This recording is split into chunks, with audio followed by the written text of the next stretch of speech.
Everybody is talking about Joe Biden's latest 1 inch gaff on inflation. And while that statement was on its face absurd, everybody is focusing on that 1 inch statement, and they're not realizing that the biggest problem with Biden's answer came after that statement. And to use Joe Biden's own words, this is a big effing deal. What's up, guys? I'm nobody special, and under better circumstances, I might be able to enjoy the entertainment value of Joe Biden's obvious cognitive decline, but unfortunately, I can't laugh about what's going on with inflation and what that means for the average person. And that's why people need to stop focusing so much on Joe Biden's 1 inch comment that he made last night in his 60 Minutes interview and look at how badly he actually butchered the answer, because the numbers he used were so off base. It shows just how little he really understands about this problem. So let's take a look at the question and see what Biden's answer was. Mr. President, as you know, last Tuesday, the annual inflation rate came in at 8.3%.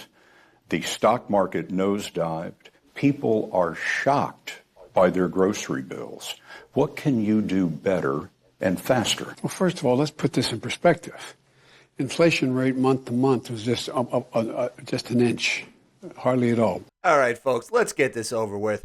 I'm pretty sure describing the current state of inflation as by an inch, maybe not the best choice of words we could have used there, Mr. President. I'm pretty sure what he just told 335 million Americans who are struggling with inflation was that what they were getting is just the tip. Also, it needs to be said that inches is clearly not the preferred unit of measure when describing inflation. Every good economist knows that the proper unit of measure when describing inflation is microfarads per square kilometer. You're not arguing that 8.3 is good news. No, I'm not saying it's good news, but it was 8.2 or 8.2 before. I mean, it's not. Maybe I can make it sound like all of a sudden, my God, it went to 8.2%. So right there, that was the big mistake in Biden's answer. Everybody's talking about the 1 inch comment, but really it was that 8.2 number that shows just what a poor grasp of the inflation problem President Biden has. When he says 8.2, what he's doing is he's taking the headline year-over-year number, which was 8.3%, and he's saying, oh yeah, but remember that 1 inch, the 0.1, that inflation went up month over month? So he's subtracting the month-over-month number from the year-over-year number to try to arrive at what he thinks last month's year-over-year number might have been, and he's saying 8.2%. Well, let me first compliment President Biden. At the very least, your arithmetic is right. When you subtract 0.1 from 8.3, you get 8.2. He got that right at least. But the problem is he's subtracting the current month-over-month number from the current year-over-year number to arrive at last month's year-over-year number. That is not correct. You're talking apples to oranges here. Last month, the year-over-year number was actually 8.5%, not 8.2. The month-over-month inflation number compares the prices in August to the prices in July, and the difference is your percent month-over-month inflation. The year-over-year number takes August of 2022 prices and divides it by August of 2021 prices, and that gives you the year-over-year number. What Joe Biden just did, subtracting month-over-month from year-over-year to get last month's year-over-year number, shows he absolutely does not understand the fundamentals of the data point that he's arguing about right now. Now, I get that the demands of the job are high and that he has this whole slew of other problems to worry about, but keep in mind, this is the single largest issue on voters' minds heading into the midterm elections.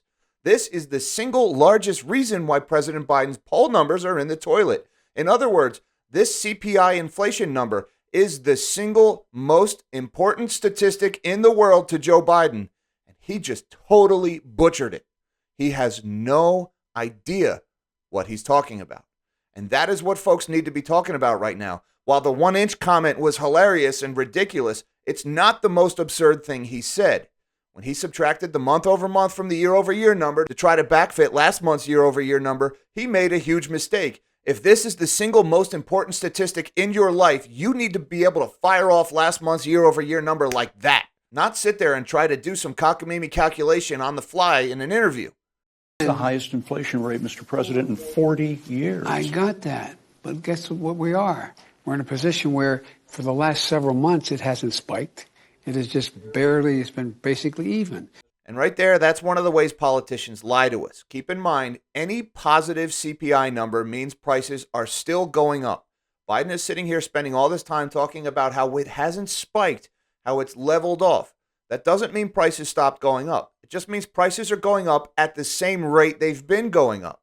In other words, Your quality of life is still going down. It's just going down a little bit slower, or maybe it's not going down even faster than it did last month. That's hardly a good thing. That's no relief to anybody. The expenses in your life are still rising far faster than your wages, which means your quality of life is going down. And this is one of the biggest ways that politicians lie to us. And that ignores the fact that the whole CPI calculation is bogus, that it dramatically understates inflation. And if you go by John Williams, shadowstats.com, it will give you the true cost of living increase that the average American is living with. And that says inflation is closer to 17 or 18%. So long story short, folks, while everybody is making fun of the 1-inch comment, and justifiably so, that was absurd, what we need to be focusing on instead was that silly 8.2 number that Biden threw out there and the way he arrived at that number. And it shows just how little he really understands about inflation. And considering that this is the single most important statistic in that man's life, you'd think he'd have at least a partial understanding of it. And he clearly knows nothing about what's going on. This problem is not transitory. This problem has not peaked. Inflation is going to keep getting worse, folks. And the people who are making these repeated assurances to us that they have this problem under control clearly have no clue what they're talking about. And if you think I'm kidding, you can check out this video I did about how the breakdown in globalism is going to cause inflation to come back big time over this winter. Till next time, live small and dream big.